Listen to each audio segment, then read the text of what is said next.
¿Contentos? Uy, qué contentos. ¿Contentos? Vamos a hablar acerca de un tema de los que hay muchos en la Biblia, temas que llaman nuestra atención, porque son temas que han sido controversiales o temas así medios difíciles a veces de entender, temas que no son muy fáciles tampoco de explicar, pero ahí están y son temas que a veces mucha gente se ha desviado en torno a este tipo de temas y han creado teologías y corrientes de cosas que realmente no tienen mucha trascendencia respecto a nuestra salvación. Así es que no es querer cuestionar a Dios al saber de estos temas o poner en riesgo nuestra fe, solamente es saber un poco más. Así es que para empezar este tema de los gigantes, ¿dónde aparecieron los gigantes? ¿Por qué la Biblia habla de gigantes en la tierra? ¿Por qué se habla de estos hombres descomunales y con características muy diferentes a las de cualquier ser humano? Vamos a hablar de esto, pero primero vayan conmigo por favor al libro de Deuteronomio 29. Lean conmigo esta escritura. Esta escritura es clave para todo este tipo de temas. Hay mucha gente, sobre todo jóvenes, que preguntan: oye, ¿qué onda con los dinosaurios? ¿Y qué onda con los ovnis? ¿Y qué onda con los marcianos? ¿Y qué onda con esto y el otro? Ok, para muchas de esas respuestas, de esas preguntas, perdón, hay respuestas en la Biblia, no abiertamente, porque la Biblia, su propósito no es revelarnos cómo se crearon las cosas, cómo se formaron las cosas en el universo, sino el plan de Dios para cada uno de nosotros y para la humanidad. Así es que lean conmigo Deuteronomio 29. Dice: las cosas secretas pertenecen a Jehová nuestro Dios, mas las reveladas son para nosotros y para nuestros hijos para siempre, para que cumplamos todas las palabras de esta ley. ¿Sí lo pusieron? No. Ok. Los que traen Biblia, léanlo por favor en voz alta, porque me interesa que lo tengan en su mente. Dice: las cosas secretas pertenecen a Jehová nuestro Dios, mas las reveladas son para nosotros y para nuestros hijos para siempre, para que cumplamos todas las palabras de esta ley. Hay muchas cosas que el Señor no nos reveló mucho en su palabra, no nos dio muchas señales, pero las que sí nos dio son para que nosotros aprendamos a cumplir la palabra de Dios. Amén. Ok, entonces, cuando ya sabemos nosotros que hay cosas que Dios las mantiene no en secreto, pero no nos da mucha explicación. Por ejemplo, mucha gente dice: oye, ¿por qué los científicos dicen que la Tierra tiene millones de años? Y que pasaron millones de años entre una era y otra era, y de pronto la Biblia, si sacan las cuentas, la Biblia tiene 5,000 años la historia de la humanidad. Dios no nos quiso revelar cómo formó la tierra, solamente nos dio una imagen, una fotografía. En el primer día creó Dios los cielos y la tierra estaba desordenada y vacía, y el Espíritu de Dios se movía sobre la faz de las aguas. Y dijo Dios: sea la luz, y la luz se hizo.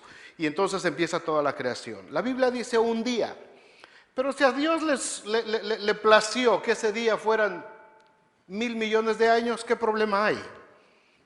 No sucede nada, no cambia nada. El chiste es que Dios lo creó, Dios lo hizo, Dios lo estableció. Así es que el propósito de la Biblia no es revelarnos los detalles científicos de la creación, tampoco de la eternidad de Dios, ni tampoco de la impresionante batalla espiritual que representó la rebelión del querubín grande y protector llamado Luzbel, sino de revelarnos el maravilloso plan de Dios de salvación para nosotros, a causa del pecado que se infiltró en la humanidad. Y para eso sí nos da cierta información, ¿ok?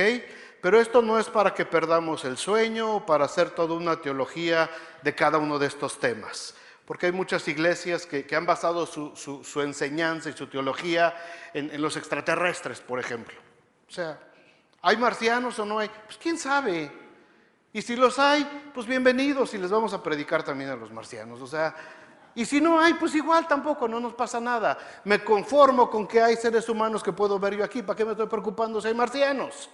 Bastante gente hay a la que predicarle de Cristo para estar pensando si le voy a ir a predicar a los de Plutón. ¿Me entienden? Entonces, eso le pertenece a Dios. Las cosas secretas le pertenecen a Dios. Lo que a mí se me reveló en la Biblia es el plan de Dios para salvación de mi alma y para la salvación de mucha gente alrededor de mí. Eso es lo que me importa y en eso nos tenemos que concentrar. Pero esta información de cómo se infiltró la maldad, el pecado, todo eso, tiene varios temas. Y uno de estos temas controversiales, que se los había yo debido, por eso se los estoy dando ahorita, alguna vez les dije, un día les voy a predicar de los gigantes. Acá está, hoy es el día. Así es que vamos a hablar de los gigantes. Libro de Génesis. ¿Qué sucedió con estos seres? ¿Qué fue lo que habla la Biblia acerca de los gigantes que llegaron a habitar en la tierra? Hay 3 ocasiones, hay 3 etapas en la Biblia donde se narra la presencia de gigantes, de hombres enormes, de más de 3 metros de alto, hombres corpulentos, hombres que algunos de ellos, lo vamos a ver ahorita, dice que tenían 6 dedos en cada mano y 6 dedos en cada pie, 24 en total, y medían casi 13 pies de alto. O sea, si yo veo así para arriba al cristino, el cristino los vería todavía mucho más para arriba, y ahí sería mi venganza. 13 pies. ¿Cuánto mides, Luis? Un tanano, 5, fíjate. 13 pies de alto, o sea, casi 4 metros, 3,5 metros de alto, hombres fornidos. Fíjate lo que dice, hay 3 ocasiones en la Biblia y es muy importante que veamos por qué hay mención de estos personajes en la Biblia. La primera mención en la Biblia es antes del diluvio, antes del tiempo de Noé. Aquí se habla del origen de estos seres. Génesis capítulo 6, vayan conmigo, Génesis capítulo 6, versículo 1. Génesis 6, 1 dice: aconteció que cuando comenzaron los hombres a multiplicarse sobre la faz de la tierra, Dios crea al hombre, a Adán y a Eva, ¿verdad? Les nacen primero 2 hijos, uno mata al otro, después les repone al otro, pero empiezan a pasar los años y empiezan a pasar y a reproducirse y se empiezan a pasar las generaciones. Muchos dicen, oye, ¿y de dónde salió toda esta gente? Si nada más eran Adán y Eva y 2 hijitos, Abel, Caín y Abel. No, pero acuérdate que pasaron 1000 años entre una cosa y otra. Adán y Eva vivieron 930 años. Ahora, miren cuántos chamacos presentamos hoy. ¿Y cuánto tenemos apenas de edad? Los papás más adultos que estaban aquí esta mañana, no sé, tendrían no más de 30 años. Alrededor de 30 años. Y mira cuántos chamacos produjimos. Imagínate cuántos empezaron a producir en 930 años. Este país, Estados Unidos, tiene apenas 275 años de haberse establecido. Y solamente era un puñado de gente en 13 colonias que vinieron de otros países y no había más gente. En 275 años, ahorita, somos 300 millones de pobladores en este lugar. En 275 años. En 900 años, ¿para cuánto te gusta? Todo lo que es México y América Latina, hace 500 años éramos solamente un puñadito de inditos.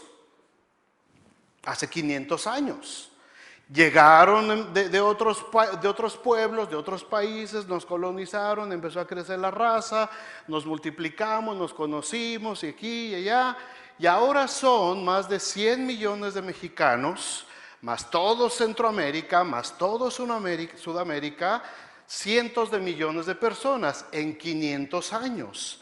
Ahora, ¿cuánta gente había en ese entonces en el primer periodo de la primera generación, que era de 900 años? O sea, ya la tierra estaba llena de gente por todos lados. Entonces dice ahí el versículo 2, aconteció que viendo los hijos de Dios, ojo con esa expresión, los hijos de Dios, que las hijas de los hombres eran hermosas, tomaron para sí mujeres escogiendo entre todas. Había un montón de mujeres, hermano. Había para escoger, había para darse el lujo ahí. Y dijo Jehová, no contenderá mi espíritu con el hombre para siempre, porque ciertamente él es carne, mas serán sus días 120 años. 4. Había gigantes en la tierra en aquellos días, y también después que se llegaron los hijos de Dios a las hijas de los hombres y les engendraron hijos. Estos fueron los valientes que desde la antigüedad fueron varones de renombre. Y vio Jehová que la maldad de los hombres era mucha en la tierra, y que todo designio de los pensamientos del corazón de ellos era de continuo solamente el mal. Ahora, aquí habla de los hijos de Dios, una expresión que abarca a toda la creación angelical, buenos y malos. Los hijos de Dios están abarcados acá. Para este tiempo ya había pasado, cuando está hablando este relato de Génesis, ya había pasado el asunto de la gran rebelión de Luzbel, de Lucifer, allá en el cielo. ¿Están conmigo? Sí. ¿No se me pierden? Algunos, ¿qué está hablando este loco? Ok, ahorita van a entender.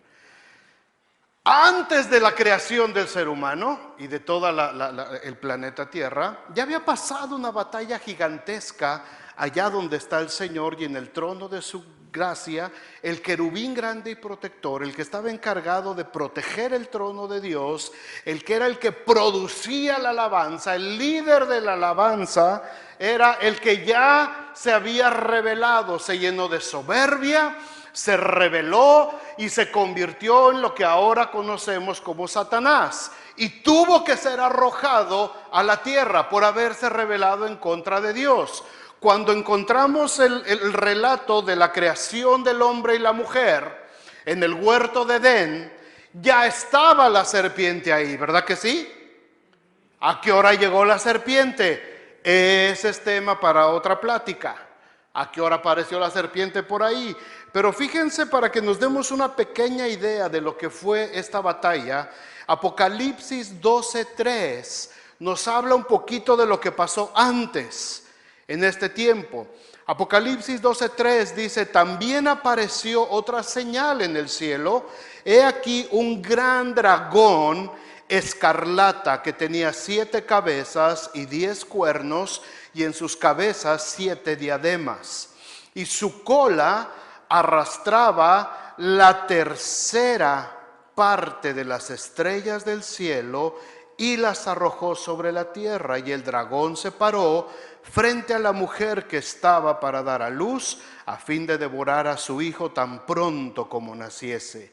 Y ella dio a luz un hijo varón, que regirá con vara de hierro a todas las naciones, y su hijo fue arrebatado para Dios y para su trono. Y la mujer huyó al desierto, donde tiene lugar preparado por Dios, para que allí la sustenten por 1260 días, 3 años y medio. 7. Después hubo una gran batalla en el cielo. Ahí es donde está lo que estamos viendo. Hubo una gran batalla en el cielo. Miguel y sus ángeles luchaban contra el dragón, y contra él luchaban el dragón y sus ángeles, pero no prevalecieron, ni se halló ya lugar para ellos en el cielo, y fue lanzado fuera el gran dragón, la serpiente antigua, que se llama Diablo y Satanás, el cual engaña al mundo entero, fue arrojado ¿a dónde? ¿Y quién lo acompañó? La tercera parte de los ángeles. Cuando se revela este hombre, nada más para que nos demos una pequeñísima idea, porque nuestra mente por supuesto no alcanza a entender esto, pero date cuenta del tamaño de conflicto del que estamos hablando. Todas las potencias de los cielos, de todo el universo, se estremecieron ante este hecho. El gran querubín protector, la mano derecha de Dios, se le reveló. Se llenó de soberbia y con él la tercera parte de los ángeles y fueron arrojados ¿a dónde? A la tierra. Génesis 6:4. Había gigantes en la tierra. ¿Capish? Había gigantes en la tierra.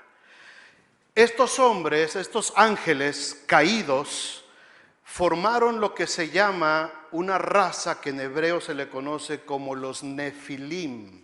Díganlo, Nefilim. Los Nefilim en hebreo significa ángeles caídos y también es la misma palabra para usarse como gigante. Entonces esta raza de Nefilim ya había llegado a la tierra, ya estaban en la tierra, eran demonios, seres espirituales que habían tomado forma de hombres. De acuerdo a Judas, vayan conmigo tantito a Judas, o allá cálenle tantito ahí. Judas dice, 1:6, Judas 1:6 dice, y los ángeles que no guardaron su dignidad, Judas está pegadito a Apocalipsis atrás, y los ángeles que no guardaron su dignidad, sino que abandonaron su propia morada, es decir, su cuerpo celestial, su cuerpo angelical, el cuerpo espiritual, la morada que Dios les había dado, la abandonaron y ellos tomaron formas de hombres. Esos eran los gigantes que había, demonios que habían sido ángeles caídos que se convirtieron en demonios. Y resulta que estos hombres, estos demonios hechos hombres, vieron que las hijas de los hombres eran hermosas y escogieron para ellos mujeres y empezaron a engendrar. Y se genera una generación, una raza de gigantes. Dice, y estos eran los varones de renombre en la antigüedad. O sea, era gente fuerte, era gente que hacía cosas increíbles para los pobres seres humanos que los veían hacer todo lo que ellos estaban haciendo. Sin embargo, dice el relato ahí de Génesis que vio Jehová, el 5, versículo 5, y vio Jehová que la maldad de los hombres era mucha en la tierra y que todo designio de los pensamientos del corazón de ellos era de continuo solamente el mal. Ahora, ¿por qué dice los hijos de Dios? ¿Por qué dice los hijos de Dios? ¿Y por qué, si son los hijos de Dios, por qué eran malos? Bueno, hijos de Dios quiere decir toda la creación de Dios. El libro de Job, no lo busquen, pero el libro de Job en el capítulo 1 dice que hubo un varón en la tierra de Uz, el cual se llamaba Job, y era un varón justo, y era un hombre que amaba a Dios y servía a Dios, y tenía 7 hijos y 3 hijas, y todos los días sus hijos hacían banquetes, y lo hacían en la casa de uno y en la casa de otro, y era un varón que estaba feliz y contento. Y después dice el versículo 5, me parece, y un día vinieron delante de la presencia de Dios los hijos de Dios, entre los cuales estaba también Satanás. Entonces, a Satanás en esa escritura se le considera también como hijo de Dios. Los ángeles eran hijos de Dios en una personalidad ahora caída. ¿Se entiende? ¿No los estoy haciendo bolas? Ok, ahí vamos. Entonces, por eso dice que eran los hijos de Dios, pero eran realmente ángeles caídos, eran los Nefilim. Cuando nosotros vemos cómo se originó esta raza, desde que Dios ordenó y Dios creó al ser humano como corona de la creación para que gobernara y sojuzgara sobre toda la creación, sopló Dios aliento de vida en el ser humano. En ese momento también empezó la guerra de Satanás para hacer fracasar el plan de Dios, y por eso la serpiente en el huerto del Edén hace tropezar a Adán y Eva para torcer el perfecto plan de Dios. ¿Estamos? Unas caras así medias. Ya se me fueron por otro. Ok. Dios es soberano. Las cosas secretas le pertenecen a Dios. Nuestra mente no da para entender tantas cosas secretas. ¿Hasta ahí vamos bien? Ok, ya vámonos entonces, ¿no es cierto? Resulta que esta raza de gigantes, por la forma en donde venían, ¿ustedes creen que eran gente buena? Por supuesto que no. Traían la semilla de maldad, entonces empezaron a hacer mucha maldad. Ellos se encargaron de diseminar la maldad por tantos lados. Por eso tiene que venir Dios con este hombre llamado Noé, porque dice que la maldad ya era demasiada sobre la tierra y tuvo que romper completamente toda esa generación, toda esa gente que se había creado, tuvo que ser destruida totalmente. La unión de estos ángeles caídos con las mujeres humanas crea esta raza, los Nefilim, en un intento de contaminar el linaje humano para evitar que la simiente de la mujer pudiera llegar a nacer. ¿Quién? Jesucristo. Génesis 3:15. Le dice Dios a la serpiente: tú vas a morder a la mujer en el talón, pero la simiente de la mujer, la descendencia de la mujer, viendo proféticamente hacia Jesucristo, la simiente de la mujer te va a dar en la pura cabezota, mano, y te va a destruir. Satanás sabía eso desde el huerto del Edén. Tenía que hacer a toda costa hacer desaparecer la simiente de la mujer. Pero Dios es más grande, Dios es más poderoso, no lo iba a permitir, por supuesto. Y a pesar de que los demonios y los ángeles caídos trataron de contaminar esa simiente que Dios había creado perfecta, llega Noé, se sube al arca solamente con su familia y ¡brum! Desaparece toda la generación de Nefilim y todos los demás malvados que había sobre la tierra, y desaparece. Ese es el origen de los gigantes de acuerdo a la Biblia. Esta raza creada, como les decía yo, eran humanos más o menos de 3 metros de estatura en promedio, entre 10 y 13 pies. Fueron gente valiente, dice, desde la antigüedad, varones de renombre, sí, pero llenos de maldad. Y la tierra se fue corrompiendo al grado de tener que llegar a la destrucción con este diluvio para terminar con esta generación producida por la maldad de estos ángeles caídos. Así es que, en primer lugar, los gigantes produjeron mucha maldad en la tierra. La siguiente vez que vemos en la Biblia que aparecen otra vez los gigantes, bueno, ¿les queda claro más o menos lo del origen? ¿Sí? Si tienen una duda, apúntenla por ahí y después la comentamos, porque después dicen, es que el pastor dijo. No, el pastor dijo que le adoráramos a los gigantes. No dije tal cosa. Dije que fueron creados y que se llenaron de maldad. La siguiente vez que aparecen los gigantes en la historia, muchas generaciones después de Noé, aparecen cuando el pueblo de Israel va a entrar a conquistar la tierra prometida por Dios. Vean la relación que hay. La primera vez, el origen de la humanidad, la simiente de la mujer, la promesa que Dios va a enviar un Salvador. La segunda vez que aparecen gigantes es cuando el pueblo de Israel, después de salir de 400 años de esclavitud, vienen a habitar una tierra que Dios les había prometido desde Abraham. Desde Abraham. Así es que pasan muchas generaciones y parece ser que vuelve a suceder otra vez lo mismo, ya que en el momento de la conquista vemos cuando Caleb con los otros espías van a reconocer la tierra de Canaán y ya hay presencia de estos gigantes otra vez. Qué casualidad que esa tierra estaba llena de maldad, estaba llena de gente que hacía maldad, y Dios por eso le dijo a Israel: tienes que entrar y destruirlos completamente, porque son gente muy malvada. Vayan conmigo a Números capítulo 13.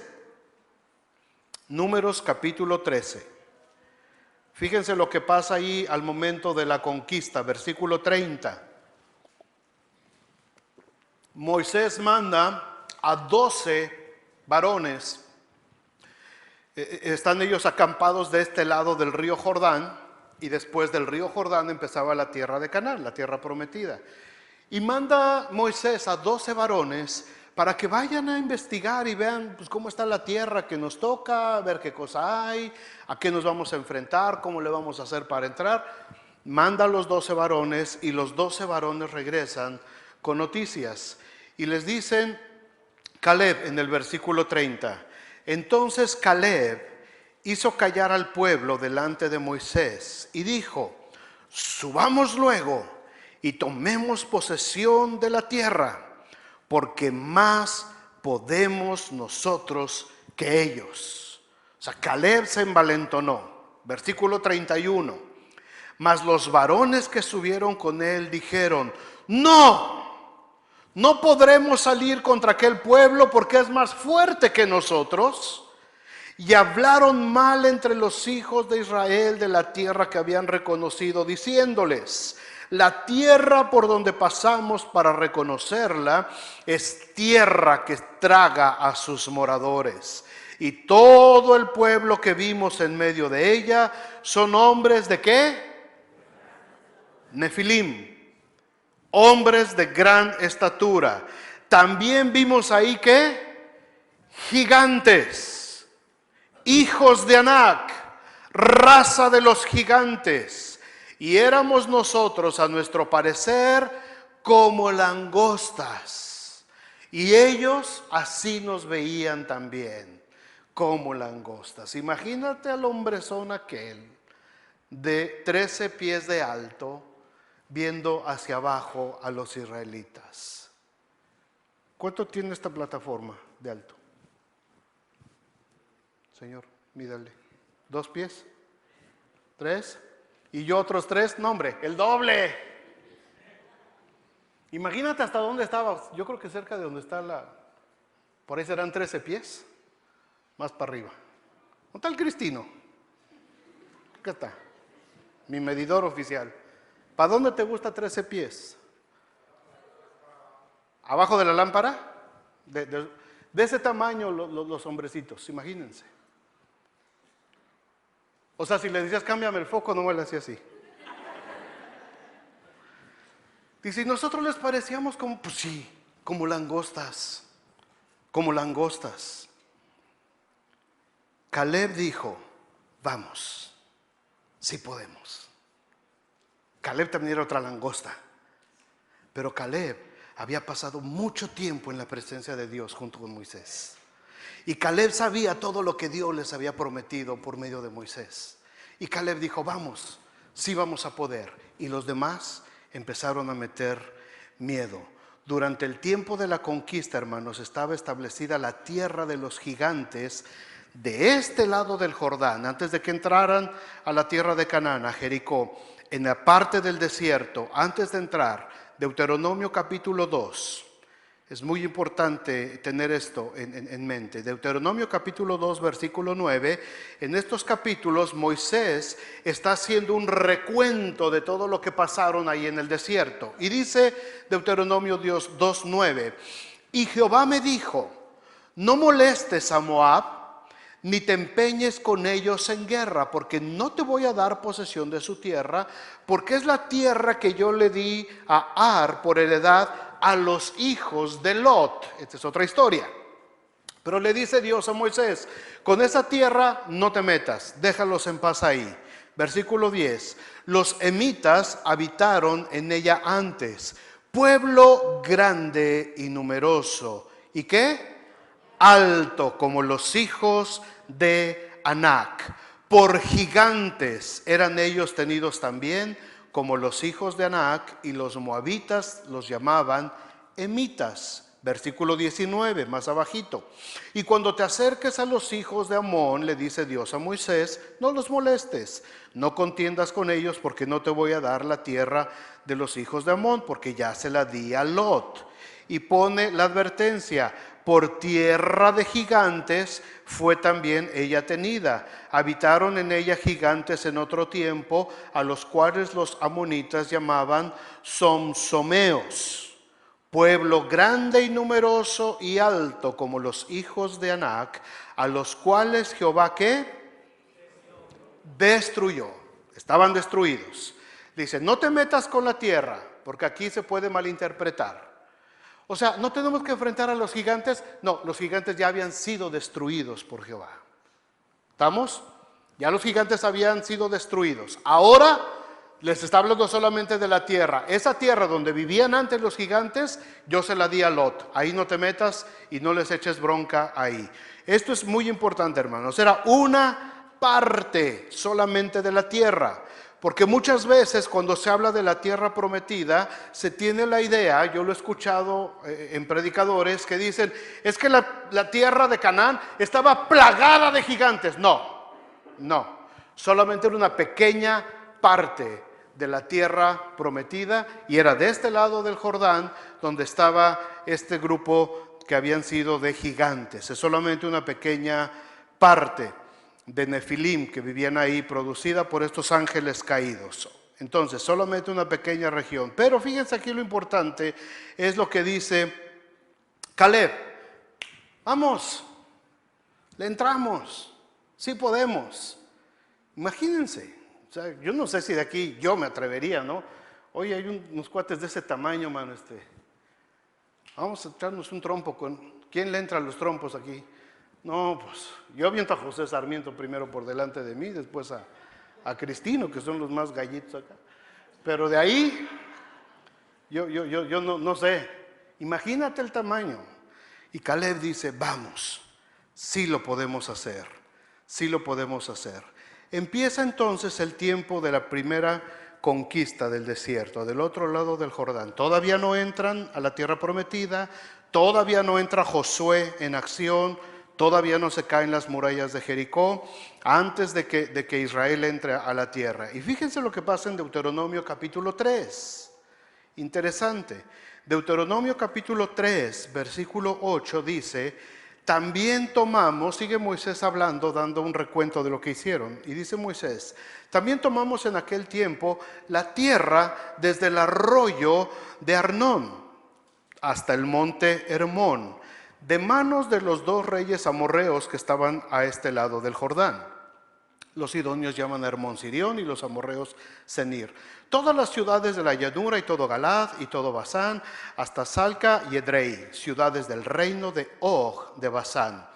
Porque únicamente, fíjense, únicamente Og, rey de Basán, había quedado del resto de los gigantes. Su cama, una cama de hierro. ¿No está en Rabá de los hijos de Amón? La longitud de ella es de 9 codos y su anchura de 4 codos. 4 metros de largo la cama del hombrecito este. ¿De qué tamaño era? Hoy en esa cama retosas pero a gusto, ¿no? 4 metros, mano, la cama. Imagínate, para que pudiera descansar el rey. Oh, y también le dieron gas. Nomás se quedaron con la pura cama de recuerdo. Entonces, los Nefilim, hermanos, los gigantes, no solamente fueron engendrados por la maldad y produjeron mucha maldad en la tierra, sino que también atemorizaron al pueblo de Dios por mucho tiempo y en diferentes circunstancias.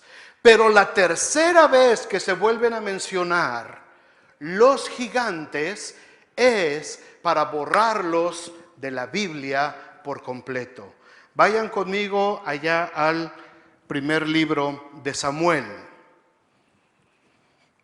Termina el tiempo de la conquista. Josué hace grandes conquistas y se reparte toda la tierra. Hacen tributarias a muchas de las naciones. Empiezan a correr los años.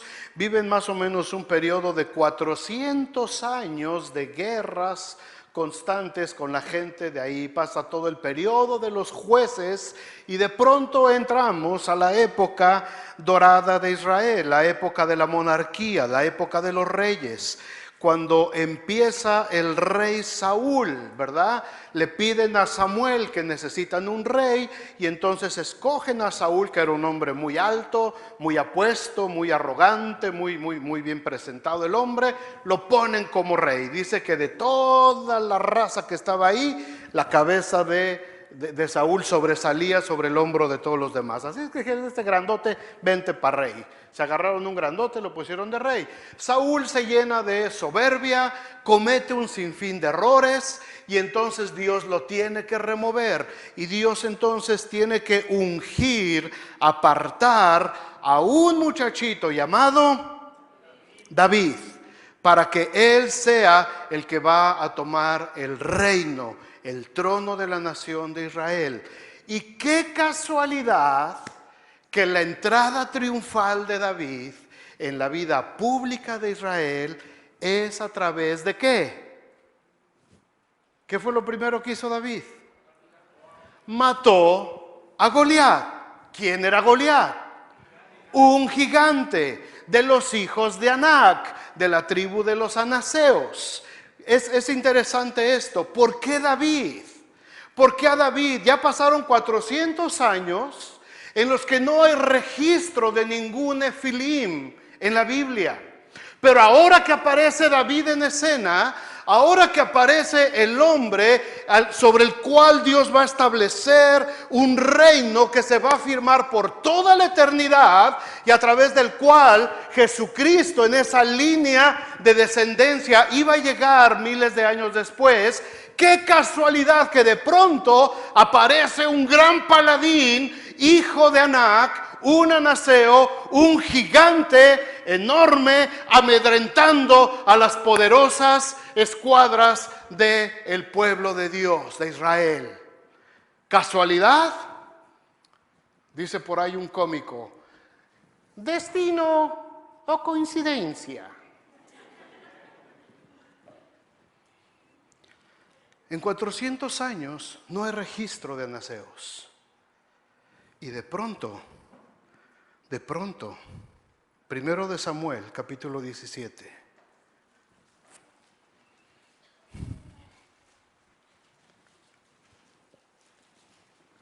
David es un jovencito, muchacho, quizás 12 años. Sus hermanos ya son adultos y sus hermanos están sirviendo dentro del ejército de Israel, bajo el mando del rey Saúl.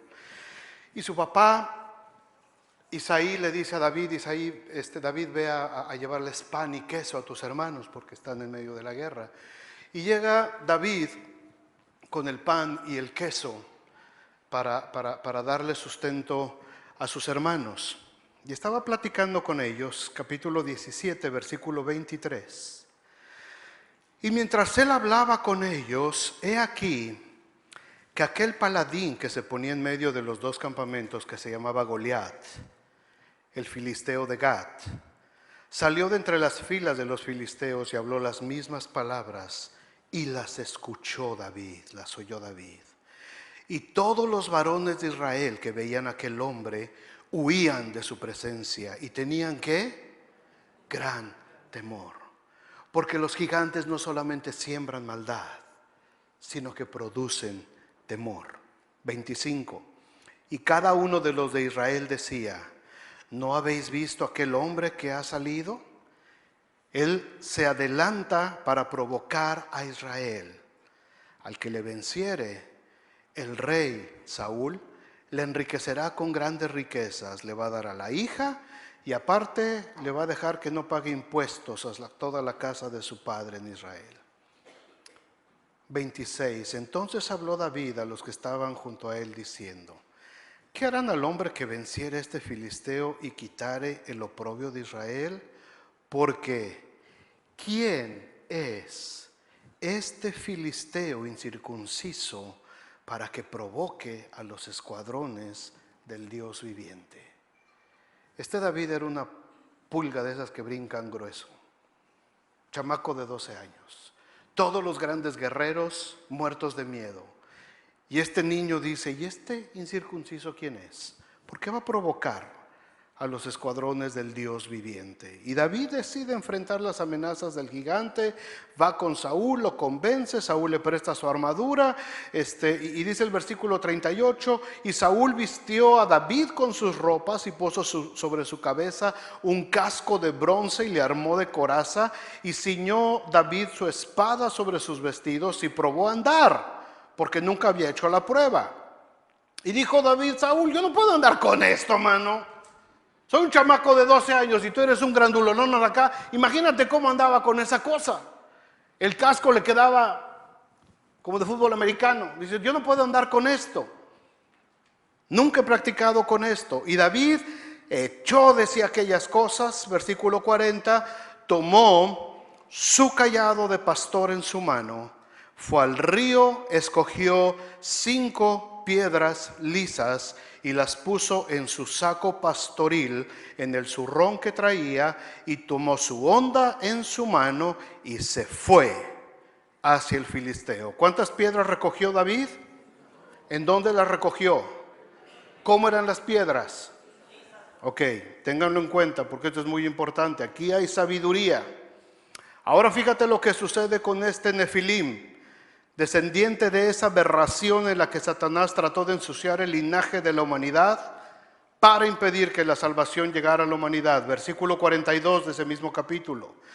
Y cuando el filisteo miró y vio a David, le tuvo que en poco. ¿Por qué? Porque era un muchacho, güerito, de hermoso parecer. ¿Dónde hay un güerito aquí de hermoso parecer?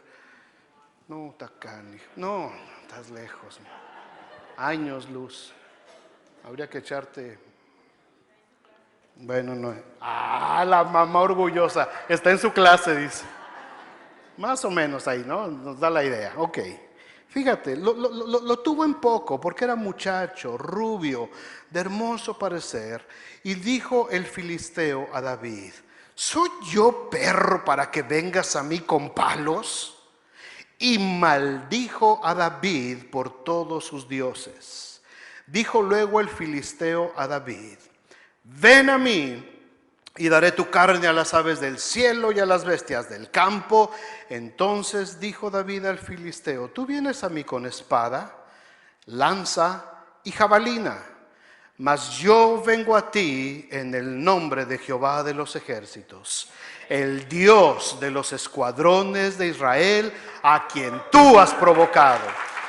Y en ese momento dice: Jehová te entregará hoy en mi mano, y yo te venceré y te cortaré la cabeza, y daré hoy los cuerpos de los filisteos a las aves del cielo y a las bestias de la tierra, y toda la tierra sabrá que hay Dios en Israel. Y toda esta congregación sabrá, toda esta bola de miedosos, le dice, todos estos que están escondidos, atemorizados, toda esta congregación sabrá que Jehová nos salva con espada y con lanza, porque de Jehová es la batalla y Él los entregará en nuestras manos. Se enoja Goliat. ¿Por qué me estás diciendo eso? Y arranca a correr con la espada y con la lanza que hay en contra de David. Y David lo ve venir y empieza a calentar y empieza a correr. Y mientras va corriendo a la línea de batalla, mete la mano en su bolsita, agarra una piedra y corriendo, ¡pum! ¡Pum! Azota la res. Así venció David al filisteo con honda y piedra, e hirió al filisteo y lo mató, sin tener David espada en su mano. Porque así lo dijo David: yo no te voy a matar con espada, mano, porque la guerra es de Jehová. La guerra es de Jehová, porque nuestra lucha no es contra carne ni sangre, dice Pablo, sino contra principados, contra huestes, contra esas legiones que están tratando de destruirnos en los lugares celestes. Muchísimas enseñanzas para sacar de aquí, pero será en otra ocasión. Pero para no perder de vista a los gigantes, la historia de David sigue avanzando. David pasa muchas cosas, su vida se pone en peligro muchas veces, se fortalece, se vuelve un hombre de guerra, tiene que huir porque el propio rey Saúl lo quiere matar, desarrolla una intimidad con la presencia de Dios como nunca antes nadie lo había hecho. Comete errores también David, pero su reino es afirmado y confirmado por Dios para salvación de las naciones. Y cerca del final de su vida, ya David es un hombre viejo, ya es grande, pero todavía había un ciclo que cerrar.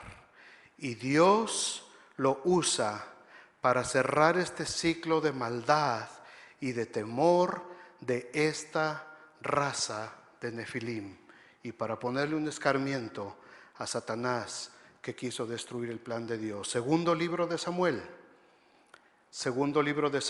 capítulo 21. Dice: volvieron los filisteos nuevamente. Ya pasaron casi 40 años desde que murió Goliat. Ya pasaron casi 40 años. Volvieron los filisteos a hacer la guerra a Israel, y descendió David y sus siervos con él, y pelearon con los filisteos. Pero ¿qué pasó?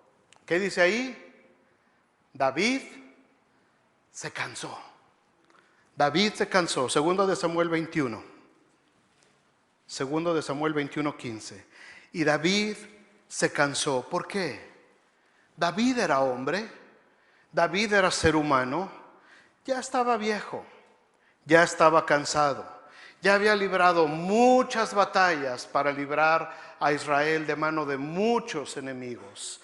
Y ya en esa batalla David se animó y dice: pues vámonos a la guerra otra vez. Agarró sus chivas, agarró todas sus cosas, vámonos. Ya no peleaba con honda y con piedras, ya era un hombre de guerra, llevaba su armadura, llevaba espada, llevaba todo. Pero dice ahí que se cansó. Versículo 16. Isbi-Benob, uno de los descendientes de ¿quién? Qué lata con esto, parecen cucarachas, man. Matas a uno y te salen 10. Cuya lanza pesaba, ¿cuánto? 300 ciclos de bronce. ¿Sabes cuántos son 300 ciclos de bronce? No, yo te digo. 3,000 libras. Tonelada y media es lo que pesaba la lanza de este hombre. 1,5 toneladas. Y quien estaba ceñido con una espada nueva. ¿Qué hizo este gigante? Trató de matar a David. Versículo 17. Mas Abisai, hijo de Sarbia, llegó en su ayuda. Abisai era hijo de uno de los primeros generales de David. Sarbia había sido uno de sus primeros generales que habían peleado junto con él, pero Sarbia ya había muerto. Pero ahora es la siguiente generación. El que tenga oído para oír, oiga. Era la siguiente generación peleando todavía al lado del mismo rey. Pero este rey ya estaba viejo, ya estaba cansado. Y entra Abisai en ese momento a la batalla y mató al filisteo. Entonces los hombres de David se juntaron y le dijeron algo que todos los pastores en la actualidad, que ya estamos llegando a la edad plena, a la edad a la senior, soñamos con escuchar algún día. Le dijeron los hombres de David, le juraron diciendo, nunca más de aquí en adelante saldrás con nosotros a la batalla. No sea que apagues la lámpara de Israel. Nosotros lo vamos a hacer. Tú ya no. Danos chance. Déjanos pelear la batalla. Nosotros lo vamos a hacer. Nosotros todavía tenemos fuerzas.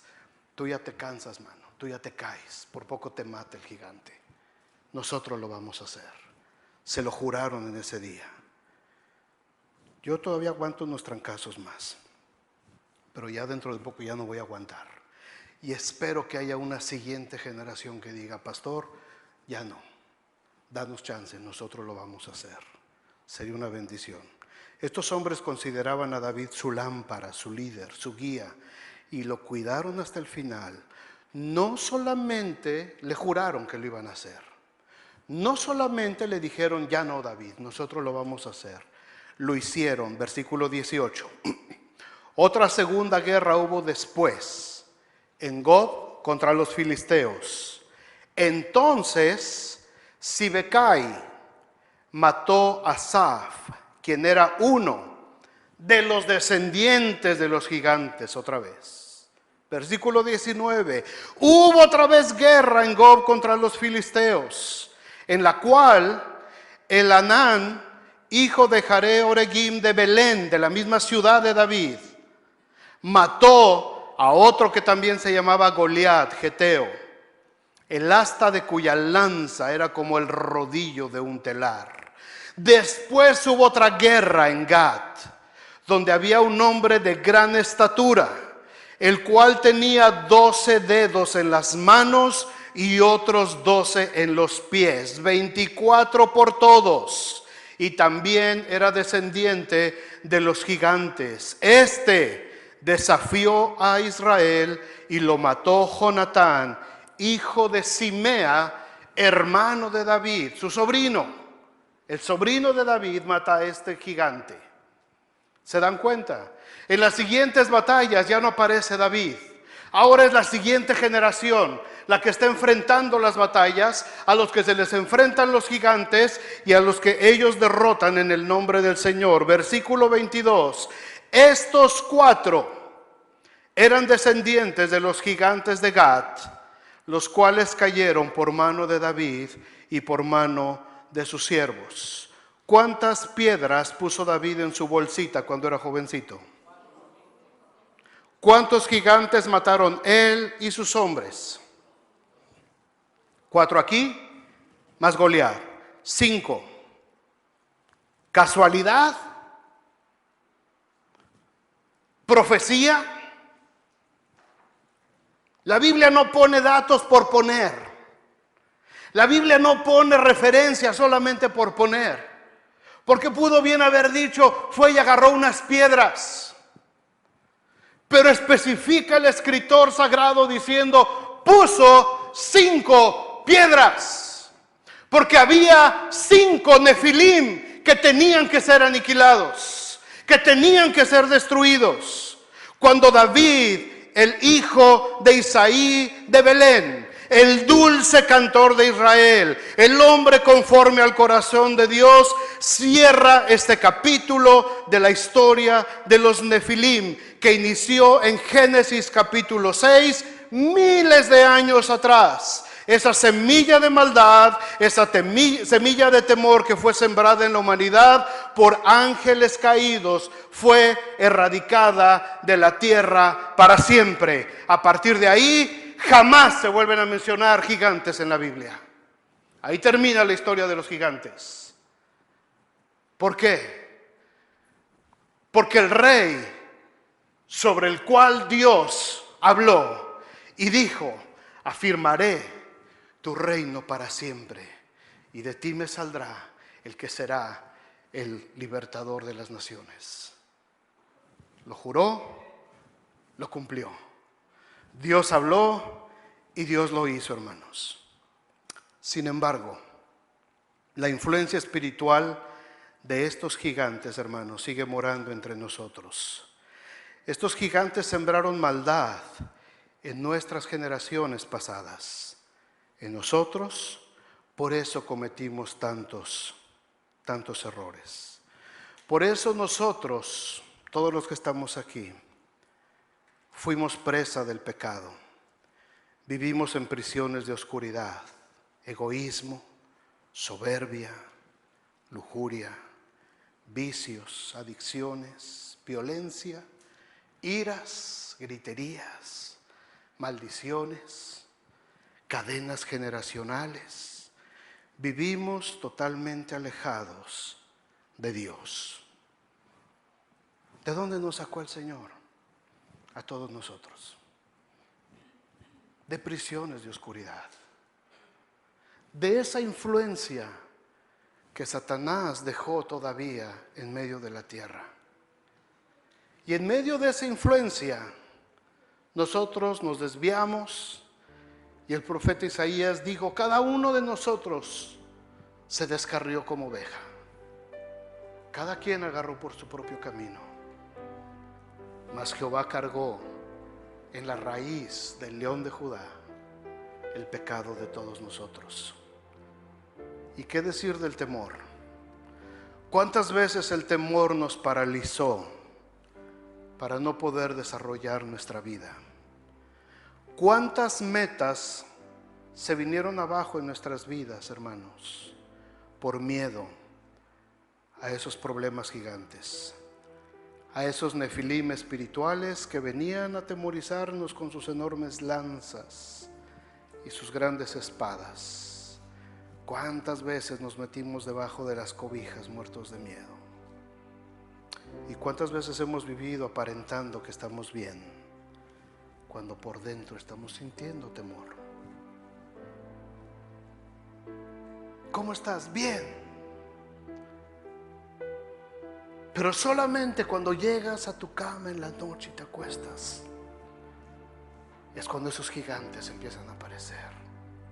Es cuando ese temor te empieza a invadir. Es cuando empiezas a pensar: ¿cómo lo voy a enfrentar? ¿Qué voy a hacer? Es tan grande este problema, es tan grande este temor que siento, es tan grande esta inseguridad, es tan grande mi condenación, es tan grande lo que estoy enfrentando que no sé cómo hacerlo. Y ahí está la influencia todavía, hermanos, porque el mundo todavía no termina. La obra del Señor todavía no termina en medio de nosotros. ¿Qué nos queda de esta enseñanza, hermanos? No es solamente hablar de un tema raro en la Biblia. Nos tiene que quedar una enseñanza. Y yo me quedo con la reacción de Caleb, ahí en Números 13:30. Entonces Caleb hizo callar al pueblo delante de Moisés y dijo: subamos y tomemos posesión de la tierra, porque más podemos nosotros que ellos. Me quedo también con la reacción de David ante Goliat. Jehová te entregará hoy en mi mano y yo te venceré. Y te cortaré la cabeza y daré hoy los cuerpos de los filisteos a las aves del cielo y a las bestias de la tierra. Y toda la tierra sabrá que hay Dios en Israel. Y sabrá toda esta congregación que Jehová no salva con espada y con lanza, porque de Jehová es la batalla y Él nos las va a entregar. No es con ejército, no es con espada, sino con mi Santo Espíritu, dice el Señor. Me quedo con la seguridad de nosotros como cristianos, que encuentro en Apocalipsis 12:9. Y fue lanzado fuera el gran dragón, la serpiente antigua, que se llama Diablo y Satanás, el cual engaña al mundo entero. Fue arrojado a la tierra y sus ángeles fueron arrojados con él. Aquí está nuestra victoria, hermanos. Aquí está nuestra victoria. No tenemos por qué estar aprisionados en un mundo de maldad y de temor, porque Apocalipsis 5:4 concluye la historia. Y uno de los ancianos me dijo, estás hablando el apóstol Juan, viendo esta revelación: no llores, he aquí que el león de la tribu de Judá, la raíz de David, de aquel que se atrevió a desafiar al gigante, de aquel que aunque viejo le enseñó a su siguiente generación cómo vencer gigantes. La raíz de David ha vencido para abrir el libro y desatar los sellos que desencadenan la serie de juicios, para que todas esas maldades y toda esa raza de gigantes y toda esa maldad en el mundo sea enjuiciada por Dios y la bestia sea encadenada por toda la eternidad, y nosotros, reyes y sacerdotes para nuestro Dios, reinando sobre la tierra. Aleluya. Ese es el final de la historia. Ahí termina la historia. La historia que se está escribiendo todos los días. No más Nefilim en tu vida, no más gigantes. ¿Existieron? Claro que sí, por supuesto que sí. Nosotros vivimos en su influencia de maldad en este tiempo y de temor en nuestras propias vidas. ¿Quién de nosotros no ha sentido temor? Todos. ¿Quién de nosotros no se ha sentido rodeado de maldad? ¿Quién de nosotros no se ha sentido que vivimos en medio de tanta maldad que no sabemos cómo enfrentarla? Pero la raíz de David, Jesucristo, el Hijo de David, el Mesías, el deseado de las naciones, el Cordero de Dios que quita el pecado del mundo, se ha levantado con poder y se le ha dado autoridad para que todos los seres creados, sean tronos o dominios, principados o potestades, ángeles caídos, sean nefilim o demonios, sean raíces de maldad o de temor, todos tendrán que someterse y reconocer que Jesucristo es el Señor, porque Él triunfó sobre todos en la cruz y los exhibió y los avergonzó y los derrotó. Y el perfecto plan de Dios para la humanidad, para tu vida y para mi vida, hermano, se va a llevar a cabo. No te quepa la menor duda de esto. Se va a llevar a cabo, porque Dios lo dijo y Dios lo va a hacer. Hermanos, Dios sigue estando en control. Aunque parezca que las cosas a veces se salen del cauce y pareciera que a veces Satanás va ganando la batalla y se sale con la suya, al final Dios establece su soberana voluntad en nosotros. La historia ya está escrita en la Biblia. Apocalipsis nos narra la historia, cómo termina. ¿Y sabes qué? A mí no me gusta cómo me digan cómo terminan las películas. Me choca la gente que me dice cómo termina la película que estoy viendo. Ay, al final ese es el asesino. O sea, pero en este caso, mano, no es una película, en este caso es mi vida. Y me encanta cuando dice el libro de Apocalipsis cómo termina la historia. ¿Y sabes cómo termina la historia? Nosotros ganamos. El final de la historia es que dice que nosotros llegamos delante de Dios y nos dice: bien, buen siervo fiel, en lo poco fuiste fiel, te enfrentaste a gigantes, te enfrentaste a situaciones desconocidas, empezaste a caminar en un mundo espiritual que no podías ver, que no podías entender, que no podías percibir, pero dijiste: lo voy a hacer porque creo que Dios tiene algo mejor para mi vida y para mi familia. Y fuiste fiel en lo poco, a pesar de que no viste lo que querías ver, a pesar de que las respuestas no llegaron como tú las esperabas, a pesar de que las situaciones muchas no pudiste entender, a pesar de que sufriste el dolor de ver cómo perdías a parte de tus seres amados, a pesar de que tú estuviste esperando que esa enfermedad se fuera de tu vida y nunca se fue. A pesar de todo eso, fuiste fiel. Entra en el gozo de tu Señor y disfruta toda la eternidad. Goza de la eternidad.